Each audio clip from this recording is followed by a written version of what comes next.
The Tinwoodman of Oz by L. Frank Baum. Chapter 23. Through the Tunnel.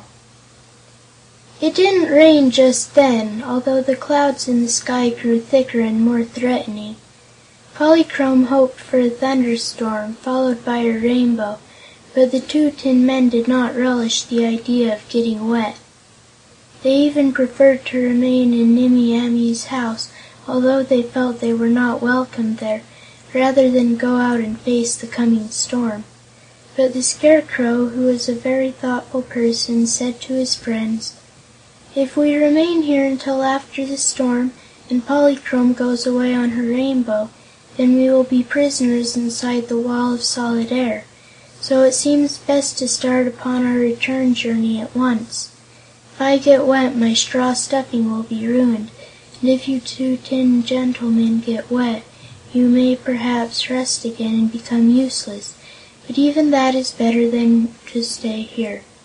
Once we are free of the barrier, we have Woot the Wanderer to help us, and he can oil your joints and restuff my body if it becomes necessary, for the boy is made of meat which neither rusts nor gets soggy or moldy." "Come along, then," cried Polychrome from the window, and the others, realizing the wisdom of the Scarecrow's speech, took leave of Nimmie Amee, who was glad to be rid of them, and said good-bye to her husband, who merely scowled and made no answer. Then they hurried from the house. "Your old parts are not very polite, I must say," remarked the Scarecrow when they were in the garden. "No," said Woot, "Chopfyt is a regular grouch. He might have wished us a pleasant journey at the very least." "I beg you not to hold us responsible for that creature's actions," pleaded the Tin Woodman. "We are through with Chopfyt and shall have nothing further to do with him." Polychrome danced ahead of the party and led them straight to the burrow of the Blue Rabbit, which they might have had some difficulty in finding without her. There she lost no time in making them all small again. The Blue Rabbit was busy nibbling cabbage leaves in Nimmie Amee's garden, so they did not ask his permission, but at once entered the burrow. Even now the raindrops were beginning to fall, but it was quite dry inside the tunnel, and by the time they had reached the other end, outside the circular Wall of Solid Air, the storm was at its height and the rain was coming down in torrents. "Let us wait here," proposed Polychrome, peering out of the hole and then quickly retreating. "The rainbow won't appear until after the storm, and I can make you big again in a jiffy, before I join my sisters on our bow." "That's a good plan," said the Scarecrow approvingly. "It will save me from getting soaked and soggy." "It will save me from rusting," said the Tin Soldier.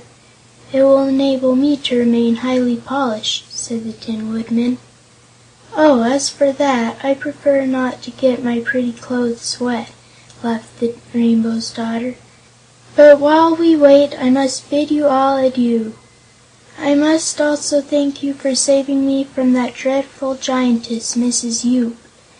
You have been good and patient comrades, and I have enjoyed our adventures together, but I am never so happy as when on my dear Rainbow." "Will your father scold you for getting left on the earth?" asked Woot. "I suppose so," said Polychrome gaily. "I'm always getting scolded for my mad pranks, as they are called. My sisters are so sweet and lovely and proper that they never dance off our rainbow, and so they never have any adventures. Adventures to me are good fun, only I never like to stay too long on earth, because I really don't belong here. I shall tell my father the Rainbow that I'll try not to be so careless again, and he will forgive me because in our sky mansions there is always joy and happiness." They were indeed sorry to part with their dainty and beautiful companion, and assured her of their devotion if they ever chanced to meet again. She shook hands with the Scarecrow and the Tin Woodman and kissed Woot the Wanderer lightly upon his forehead. And then the rain suddenly ceased, and as the tiny people left the burrow of the Blue Rabbit, a glorious big rainbow appeared in the sky, and the end of its arc slowly descended and touched the ground just where they stood. Woot was so busy watching a score of lovely maidens, sisters of Polychrome, who were leaning over the edge of the bow, and another score who danced gaily amid the radiance of the splendid hues, that he did not notice he was growing big again. But now Polychrome joined her sisters on the rainbow, and the huge arch lifted and slowly melted away as the sun burst from the clouds and sent its own white beams dancing over the meadows.